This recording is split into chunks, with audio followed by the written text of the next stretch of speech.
jer šta raditi sa tolikom zarađevinom ako kažete da treba živjeti skromno? To ste rekli.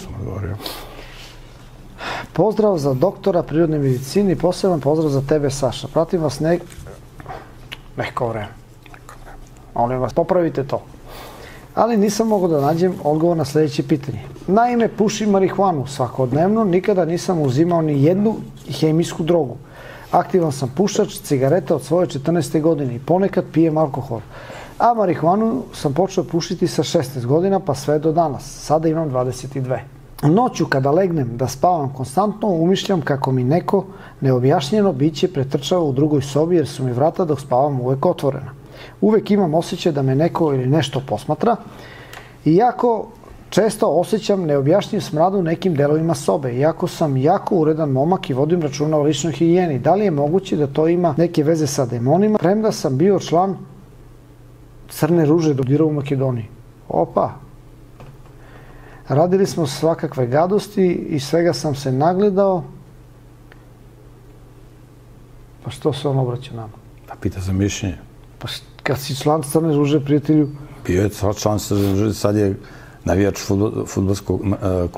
navijača fudbalskog kluba Vardar iz Makedonije. Priključio se sasvim slučajno preko svoje bivše devojke i to sam iz znatiželju uradio i kada su granice ludosti počele da se pomeraju, napustio fakultet i pobegao iz Makedonije. Ja tamo više ne smem da odem jer ću biti žrtvovan Sotoni ukoliko me članovi iste pronađu. Zanima me mišljenje gospodina Petrovića o ovome. Molim da bude anonimno. Dragi prijatelju, to što se šeta neko po sobi, to jesu demoni, ali nije to toliko strašno. Znači, demoni.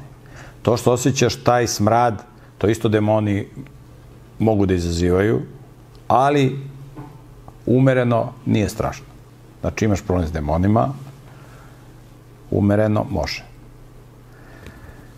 Nastavi da pušiš marihuanu umereno, bit ćeš pravi Evropljanin, tako da demoni će malo da te razvaljuju.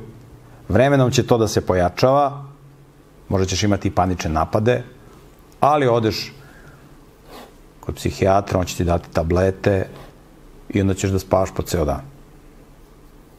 I kad se probudiš, naduvaš se sa marihuanom, kad te opet opsinu demoni, tableta, spavaš i tako ti prođe ceo život.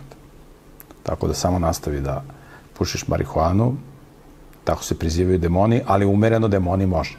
Znači umereno.